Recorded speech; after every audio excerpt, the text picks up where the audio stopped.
అందరికి కూడా శుభోదయం. మేడం, డీజీపీ మీద వేటు స్వాగతించవలసిన విషయమే కానీ చాలా ఆలస్యం జరిగిందండి. చాలా ఆలస్యం. ఆ ఆలస్యానికి ఎన్నో కుటుంబాలు బలైపోయాయి, ఎంతో మంది కార్యకర్తలు నష్టపోయారు. పోలీసులు ప్రేక్షక పాత్ర వహించటమో లేకపోతే వైసీపీ గుండాలకి ఒత్తాసు పాటమో జరగటం వల్ల ఎంతో మంది ప్రాణ నష్టం జరిగింది, ఎంతో మంది గాయపడ్డారు.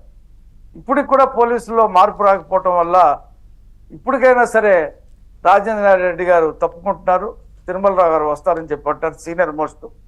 ఆయన ఇప్పటికే ఆయన టైం చాలా తక్కువ. వచ్చే సోమవారం నాడే ఎన్నికలు. ఈ ఎన్నికల రోజున అరాచకాలు చేయాలనేది వాళ్ళు చేసుకున్నటువంటి నిర్ణయం. ఎవరినైతే పోలీస్ శాఖలో తప్పించారో వాళ్ళనే డీజీపీ ఆఫీసులో కూర్చోబెట్టి ఈ రాజేంద్రనాథ్ రెడ్డి గారు ఈ నెల రోజుల నుంచి వాళ్ళతోనే ఆజ్ఞలు ఇప్పిస్తూ ఆ సిఐలకి డిఎస్పీలకి పనిచేయిస్తూ ఉన్నాడు. మేము రోజు వర్ల రామయ్య గారి నాయకత్వంలో ఇక్కడ సిఈసిని, అక్కడ కనకమేడల రవి ఎంపీ గారు ఆయన నాయకత్వంలో సెంట్రల్ ఎలక్షన్ కమిషన్ రోజు కలుస్తూ ఉన్నాం, రోజు చెప్తా ఉన్నాం. మేము చెప్తా ఉన్నాం మొదటి నుంచి, ఈ పండుటాకులు వృద్ధులు ఎవరైతే ఉన్నారో వాళ్ళు ఎండలకు తట్టుకోలేరు, వాళ్ళు సచివాలయానికే వెళ్ళి వాళ్ళు పెన్షన్ తీసుకోలేరంటే బ్యాంకులకేసి చంపేశాడండి. ప్రతి పేటలో ఒక బ్యాంకు లేదు, ప్రతి పేటలో ఒక సచివాలయం ఉంది.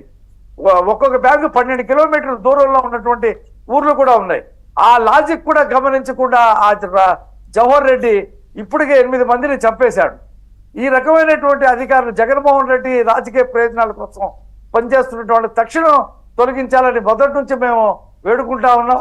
ఇక జవహర్ రెడ్డిని కూడా ఇవాళ రేపు తొలగిస్తే కనీసం ఆ రెవెన్యూ సిబ్బందినైనా ఒక దారిలో పెట్టేటువంటి పరిస్థితి ఉంటుంది. అన్ని రకాల ప్రయత్నాలు చేశాడు జగన్మోహన్ రెడ్డి. అన్నిటినీ ఎదుర్కొన్న ఓటర్లు, దొంగ ఓట్ల దగ్గర నుంచి అనేక, 1 కాదు 2 కాదు, చివరికి ఇక్కడ ఏం మిగిలిందంటే బూతుల దగ్గర దౌర్జన్యాలు చేయాలా, ఈ పోలీసుల్ని ఈ రెవెన్యూ సిబ్బందిని చేతిలో పెట్టుకొని చేయాలనేటువంటి దాని మీద అతని ప్లానింగ్ ఉంది. ఈ రౌడీలందరినీ కూడా మోహరించాడు. డబ్బుని నేను చెప్తున్నాను మేడం, ఈ పోలీసులు బార్డర్లో నుంచుంటారు, జిల్లా బార్డర్స్లో ఊరు బయట నుంచొని వాహనాలు, మాలాంటి వాహనాలు, మా కార్లు చెక్ చేస్తారు. కానీ డబ్బులు వచ్చేదిగా వెళ్ళిపోతా ఉన్నాయి. ఎలా వెళ్తున్నాయని చెప్పేసి మేము ఎంక్వైరీ చేస్తే ఈ మద్యం షాపుల్లో వచ్చినటువంటి డబ్బుని ఏ ఊర్లో డబ్బు ఆ ఊర్లో తీసుకొని అక్కడే పంచి పెట్టేస్తా ఉన్నాడు. 9,000 కోట్లు పంచి పెట్టాడని చెప్పి వార్తలు వచ్చినాయి. కాబట్టి ఈ రకమైనటువంటి కార్యక్రమాలకి సిఎస్ జవహర్ రెడ్డి ఊతం ఇస్తా ఉన్నాడు. అతను వెంటనే మార్చాలా, ఇవాళ్లే మార్చాలా. ఇక ఒక్కరోజు ఆలస్యం చేసిన ప్రజాస్వామ్యానికి భంగం వాటిల్లేటువంటి పరిస్థితి ఉంది. నేను ఏవిఎం వివిప్యాట్లు అబ్జర్వేషన్ తనిఖీ కోసం నేను రాత్రి అంతా కూడా పొద్దున్న నుంచి వెళ్ళి రాత్రి దాకా మున్సిపల్ కార్పొరేషన్ ఆఫీస్లో ఉన్నాను. ఆ పక్కనే ఓటింగ్ జరుగుతూ ఉంది, ఈ ఎంప్లాయీస్ ఓటింగ్. ఎండ, మామూలు ఎండ కాదు. ఆ ఎండలో కూడా మహిళా ఉద్యోగులు వస్తూ ఉంటే మేము అలా బయటకు కొంచెం కాస్త టీ తాగుదాం రిలాక్స్ వస్తే నన్ను చూసి కొంతమంది గుర్తుపట్టి మీరు టీవీలో మాట్లాడతారు కదా, మీకే వేసాం ఓటు అని చెప్పినటువంటి సందర్భం ఓపెన్ గా చెప్తా ఉన్నారు.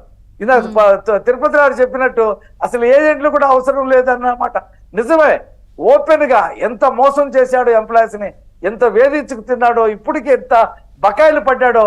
ఆ ఉద్యోగ సంఘాల బొప్పరాజు ఏమైపోయాడో, వాళ్ళేమైపోయారో, వాళ్ళేమి మాట్లాడకుండా తందానా అని చెప్పేసి ప్రభుత్వానికి వంత పాడినా సరే ఎంప్లాయీస్ మొత్తం కూడా కథన రంగంలోకి వచ్చేసారు. ఈ ప్రభుత్వాన్ని ఓడించడానికి పండుటాకులు కూడా. ఎందుకంటే ఇవాళ వాళ్ళ ఓటింగ్ స్టార్ట్ అవుతా ఉంది. నేను ఎందుకు చెప్తానంటే మేము వస్తే జూలైలో 7,000 ఇస్తామన్నాం, ఏప్రిల్